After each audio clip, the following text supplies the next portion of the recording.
change and anytime you have new, it always sounds good early on, right?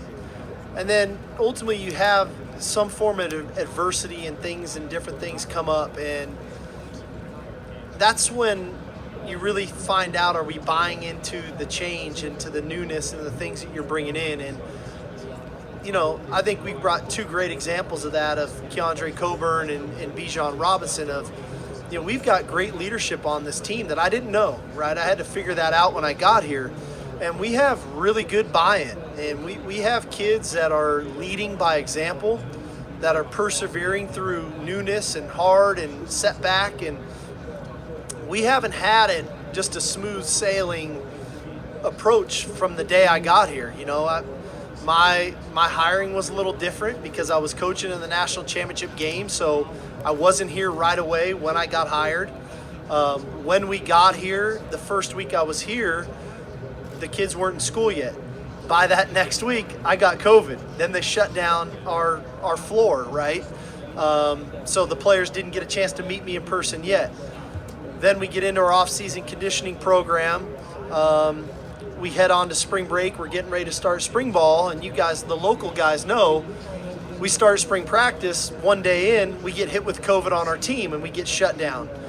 Then we get ourselves, before that, we get the ice storm, and university gets shut down for about 10 days, and the whole state of Texas is shut down. Then we get out of spring practice, and we have the tragic death of Jake Ellinger. So we've been through a lot early on in this process, and through all of that, you learn about the leadership on your team, you learn about the perseverance on your team, and I've been so impressed by our players on that front. And I'm not talking X's and O's and any of that. I'm just talking about a mindset and a mentality that I think our team has brought, but also the buy-in to what is new that gives me a lot of hope of what the future can look like for us. Steve, do you plan to make Bijan the centerpiece of your offense? Yeah, I mean, typically for us in my system, in our system, I should say, I've been doing this for quite some time, and I've called plays in college football for a fair amount of years. And every year that I've called plays in college football, I've had a 1,000-yard rusher. I think that's the center point of what we do offensively. I think that's where things begin. We believe in the play action pass. We believe in the RPO. Those two things work a lot better when you have to feel like you have to defend the run. And there's a mindset there, I think, from a team's mentality to know that they have a guy back there that is going to carry the football for us, that's going to hold on to the football for us, that's going to score a touchdown for us, get first downs, finish games, things of that nature. And Bijan definitely has all the physical traits to do it. I think he has the mental traits to do it. He's an unbelievable human being. He's probably a better human than he is football player. I can say that unequivocally, that what he represents, what he embodies is all of which I wish all of our kids could have on a daily basis. And there's a consistency in doing that I think our team will rally behind. So all in all, to answer a simple question, really long-winded, yes. I think he will be a center point of what we do. How is he comparable to Reggie Bush? I know you said he wears the 5 because he loved him growing up and that kind of stuff. I think the biggest thing Bijan resembles to Reggie Bush is the one-cut ability. Reggie, I hadn't seen that for quite some time, the ability to make that full-speed, violent one-cut, not lose top speed and get vertical. And Bijan has that. And you see it on tape is one thing, to see it on the ground, field level, is another. And I saw it every day throughout spring ball. It's like, wow, this is impressive. And we caught a glimpse of it in the spring game, kind of that one cut when he scores the touchdown. It was like, wow, that's really impressive to be at top speed, put his foot in the ground and get vertical and make a guy miss. Is something that Reggie made famous, and Bijan's got a lot of those similar traits to his game. This is the third time starting a program. So what didn't you do in Washington? What didn't you do at USC that you know you have to do? Well, I think the biggest thing, I don't know that I didn't do, I think I stepped on a lot of landmines as a first-year head coach at Washington, as even a second-time head coach at USC. And as a third-time head coach, and then having spent 3 of the last 5 years with Nick Saban, I think I do a better job of being consistent in my approach. having a little bit more awareness for landmines and avoiding landmines, or detonating landmines, if that's a better term. And you move forward consistently with a really methodical approach. And it's not about the highs and the lows. It's about staying consistent to our approach. And I think ultimately the team starts to embody that same approach to it. And I think our team is doing that. It's not about one game next fall. It's about all of the games next fall. And the approach to every game should be similar, if not the same. And I think our team is understanding that. Coach, what about what are the intangibles you're bringing from Alabama? I think at Alabama, there's a real disciplined approach to what they do. There's a routine. I think that all starts with Coach Saban, and that permeates to the coaching staff and then to the players. And I do believe in that discipline. I believe in the disciplined approach of the routine of it all that ultimately carries over into game day. And Coach Saban is the master at that. So clearly that'll be one aspect of that program that we'll try to instill here. Coach, what's your opinion on the horns down hand sign and the Big 12's ruling saying it can be a penalty? I don't really have a feeling. I didn't know it was such a big deal. I kind of took it as a little bit of a sign of endearment. We've got a pretty cool deal here. Our horns are up, and we believe in it. We take a lot of pride in it. And if you want to celebrate by putting horns down, you care that much about us, I don't know. I kind of think of it as a little bit of a term of endearment. So it's whatever. If they call the flag, whatever. If they don't, they don't.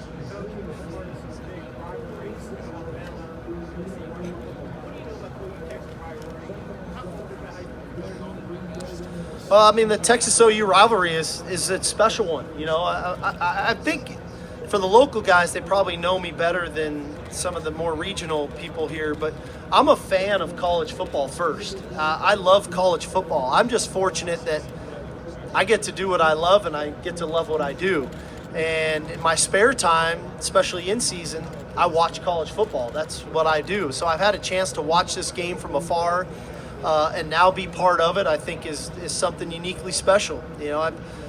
My last college game was actually in the Cotton Bowl against Kansas State, so to be back on that field in this game is going to be something that, I'll cherish the moment for sure. I'm sorry, I can't hear you very well. Back in February, Lincoln Riley voted wide receivers coach in his assistant head coach. I know you two played at BYU. What can you say about your relationship? Dennis is a great coach. He was a great teammate, awesome family man. I know he and Lincoln have a great relationship. Dennis is a tremendous recruiter.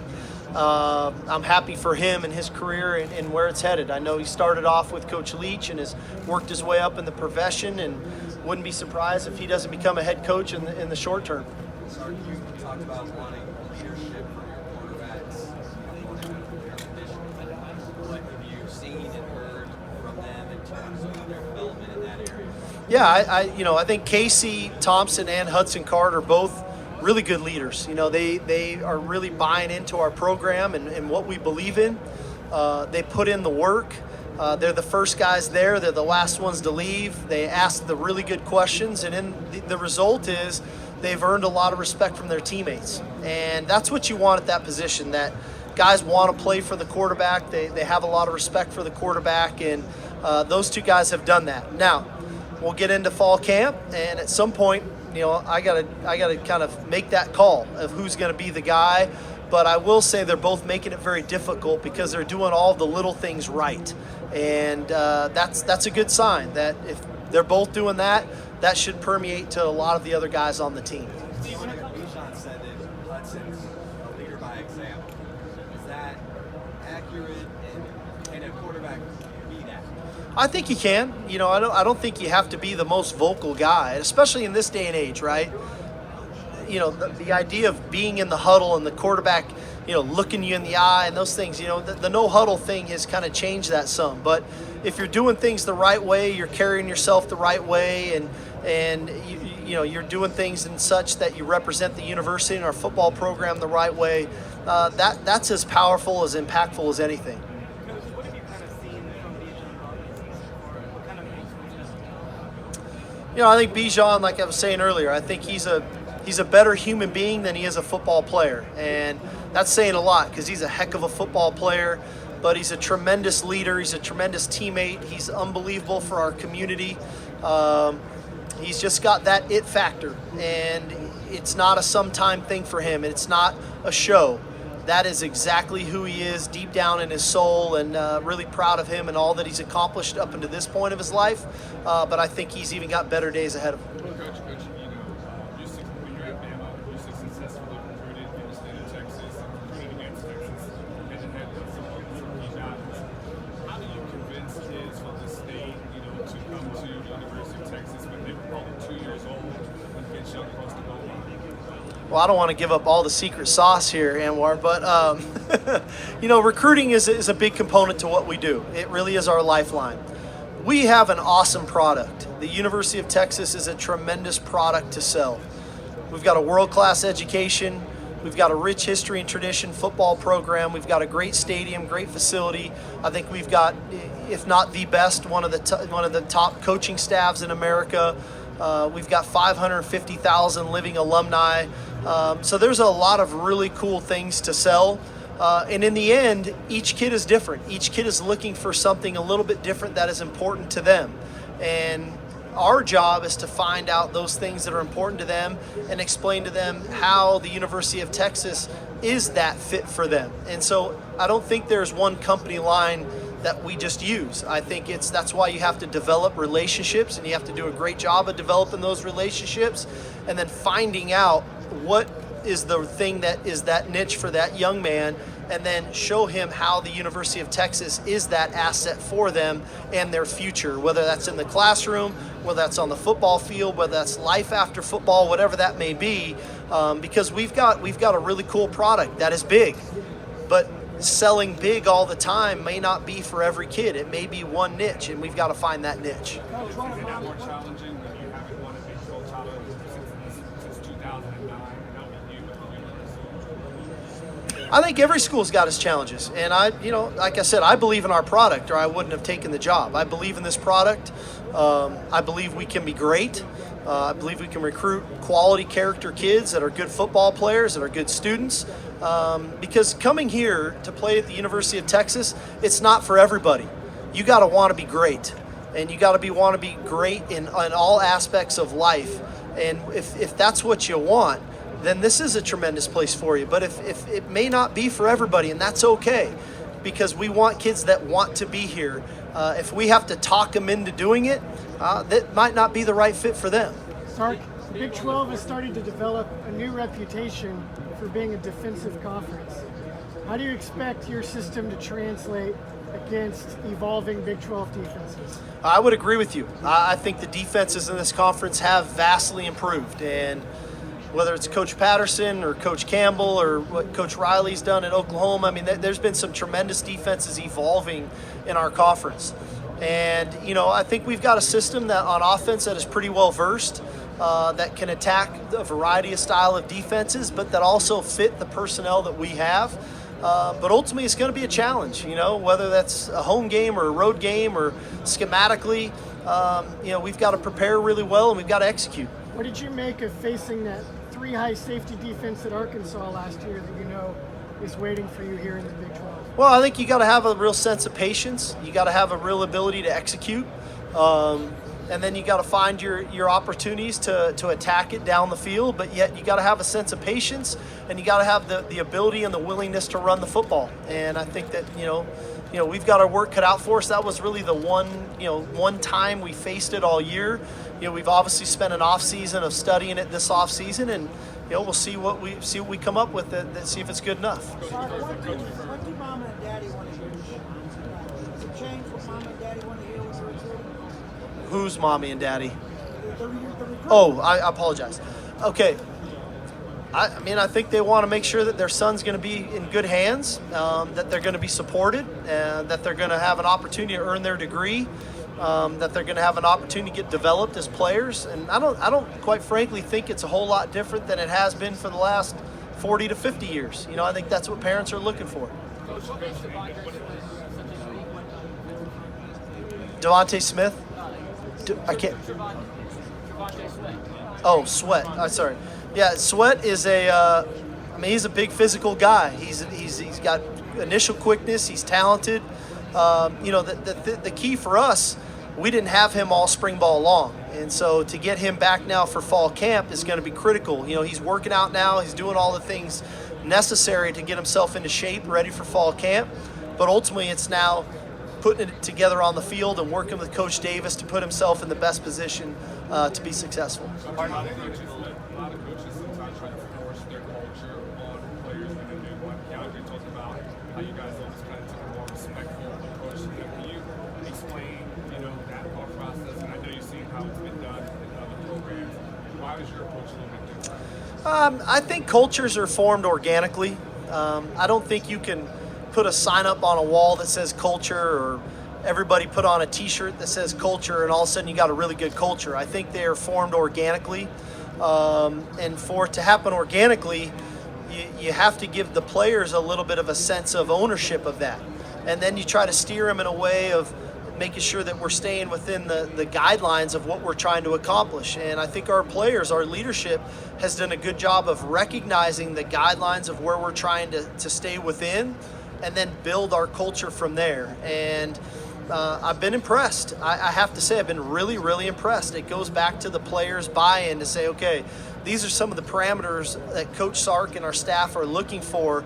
This is how we're going to get there. And then we try to support them along the way and build them up along the way to let them know that's exactly what we're looking for. Yep, that's what we're looking for. No, I wouldn't do it that way. I would do it this way. And so our leadership committee's done a great job of that. And I think they've got 32 new players that are on our roster bought into a culture that we started to build since January. Do you feel like that?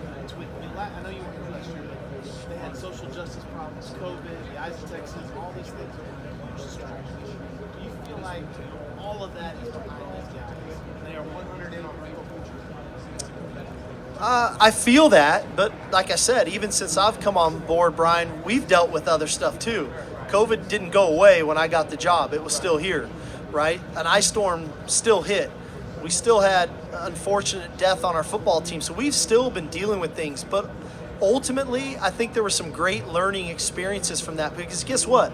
The game of football is not perfect either. There's adversity that you get faced with in game that you have to deal with. And staying focused, staying together, staying unified are all key components to overcoming that adversity to continue to move forward. Steve, on your quarterback battle, what's your level of concern about the guy who finishes number 2? I can't hear you. I apologize. On the quarterback battle, the guy that finishes number 2, what's your level of concern about transferring this time? I mean, I guess it's always a part of our culture in this day and age. The reality of it is, for us to have the season that we want and to play 14 some odd games this fall, we're probably going to need both guys anyway. And to think that one guy's going to just come out of this thing unscathed and clean, probably not realistic. So, there is a level of concern, but I also know the character of these two guys and the buy-in that they've had, and this is their team, and they both feel like they're part of this team. And I'm not like overly concerned with it. Could it happen? Yeah, sure it could, but it's not keeping me up at night. I'll say that. What is the bubble max as far as indoor facility compared to other places you've been? What would you want to do? That's far, far down the road for me to think about. The bubble's sufficient to me. It's 100 yards long, the turf is good, and the lights turn on. So we're pretty good there.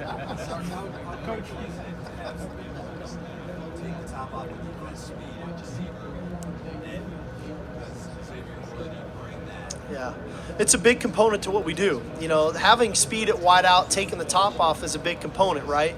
We're trying to be a physical running football team that then can take the top off the defense when you commit to the run. So Xavier Worthy is a guy that provides that speed. Josh Moore provides that speed. Cavante Dixon provides that speed. So speed is a huge component to what we do. It's not the only prerequisite of playing receiver for us, but it helps because it goes hand in hand with the run game and our style of play. Part of the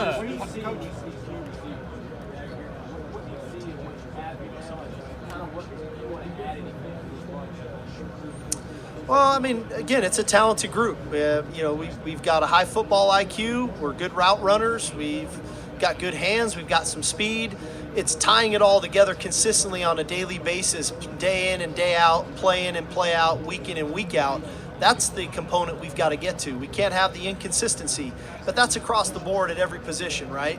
The best teams play a consistent brand of football regardless of the opponent, regardless of the arena, regardless of the month of the season, regardless of how big the game is supposed to be. We play with a real level of consistency, and that's what we've got to get our wideouts to understand. When they really will nail this thing is when they can really answer the why we are doing what we are doing, why we are running the plays we are running, how and why we are calling this play to attack a specific defense. That's when things will really click for them, and I think we're getting closer to that. Part of what made Reggie so special back in the day, it felt like, was a personality that matched the play on the field. How do you think Bijan's kind of personality lends itself to potentially being the face of this program and maybe part of college football? Well, I think he's a very likable guy. I think his teammates really like Bijan. I think he's got a great smile. He's got a great personality.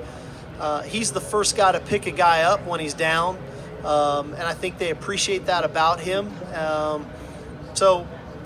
think that he brings a lot to the table on that front of just being a supportive teammate and a consistent teammate in his approach, not necessarily from a physical standpoint, but from an emotional and mental standpoint.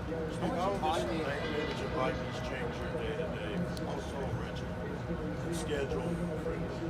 What do you have to do to change for you this fall? My schedule will not change, and our players' schedule will not change as it pertains to football. What they do in their downtime as it pertains to NIL, that's up to them.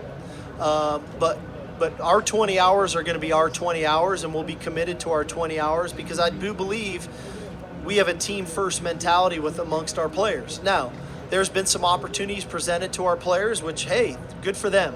But as it pertains to us in football, our schedule will not change. Sorry, we get two in a row. I'll get both of you. Go ahead. Do you want to know about the goodie? He said he thought these great coaches were removed from the deals. Do you want to know what the guys are doing? I don't necessarily need the details of everything, but, my concern for our players is, you're talking about contracts now. You're talking about taxes now. You're talking about some real life things that our players are getting posed with that I just want to make sure we're educating our players properly and handling these things in a way that they don't put themselves in a compromising situation. So do I need to know the details in every little one? No. But I do want to be a resource for them. If not me, our staff is a resource for them just to make sure that they're in a good position.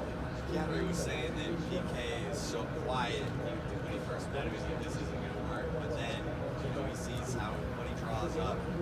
Can you talk about his personality, how quiet he is, and how it all explodes on that word?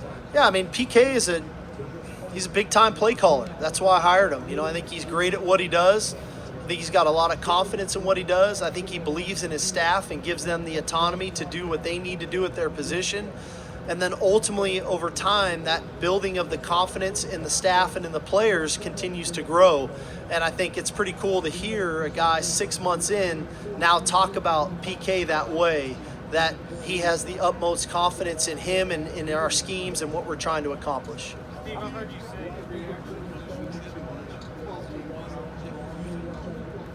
my initial reaction to the 12-team playoff is I think it's probably good for football.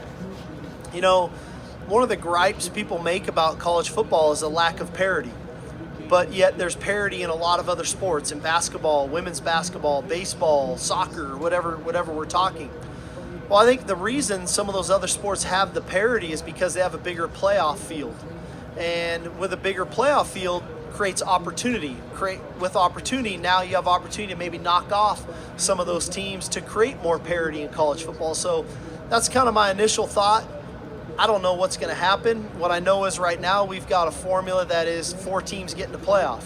And if you want to, win a championship, you got to be one of those 4 teams, and that's what we're all striving for. Coach, you say that your offense is progression from RPO to play action pass to the running game. With Bijan, with a young quarterback, are you going to kind of change that progression this year? What kind of starts with the running game? You might have misinterpreted me. Our offense starts with the running game first. and then the play action pass and the RPOs come off of that. So from that aspect of it, that won't change. We believe in running the ball, we believe in the RPO, and we believe in the play action pass. And so those for that, how we get to those things is going to be the key component, whether it's personnel groupings, formations, whatever that may be. But we believe in running the ball. Steve, the month of June was insane for recruiting. You guys had to cram in a lot in 30 days. Is there anything you learned from that month that going forward you may want to change, or something that worked, or anything like that with your staff? Hopefully it's a little easier next year that we get back to a little bit more of a normal recruiting cycle. That was a lot. And it wasn't just on us. That was on everybody around the country. I thought it was a lot on the kids. I thought it was a lot on the families. I thought it was a lot on the high school coaches. So hopefully we transition back to a normal year. Steve, what you think about a place that expects to be number one in the country every year, and in the league this year, Texas expect anywhere from third to fifth in the conference.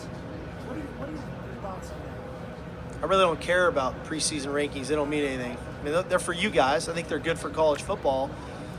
For us,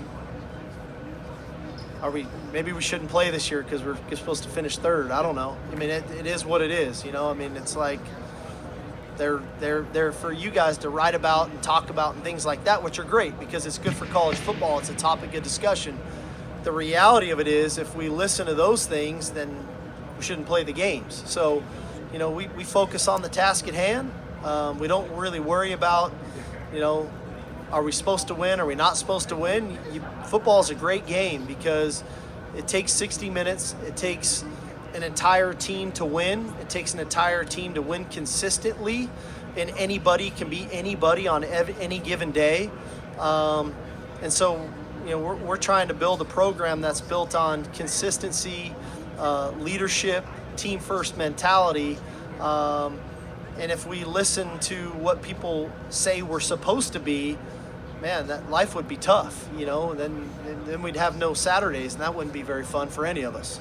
Steve, when you go back to June during the recruiting, how much do you guys utilize the one-on-one private workout thing for? We did it, I thought it was relatively effective. I felt like this recruiting cycle was unique in that we were so far down the road with a lot of these 22 kids that maybe we didn't get a chance to do enough of that.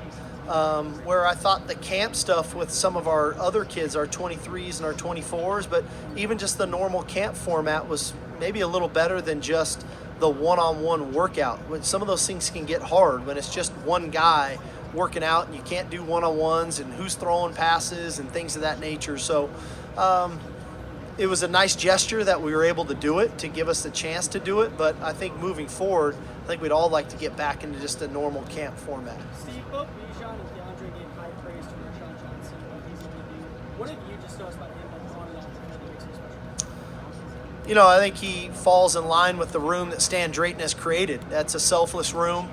Great young man, team leader, work ethic, buy-in, but yet very talented player. Big physical guy who has really bought into playing the position of running back. I think his future is just incredible. He's got a high upside, a really high ceiling at the position. He's got a really high football IQ, which may lend back to his days of playing quarterback. So he's going to have a really big role for us this fall. At what point in training camp do you start prepping for the season opener? And is that the kind of the same point where you want to be able to have starters out of the place? Well, to some degree, we already have started that prep. We actually did a little bit of it in spring, and we've done some as a staff this summer. But we'll get into that prep for Louisiana probably 2 weeks out. That's an important game, and that's a really good opponent, and we've got to be ready to play. Can you give us an injury update? Guys back? We'll be 100% healthy come fall camp. Yeah, we'll be ready to roll. Thanks, guys. Thank you.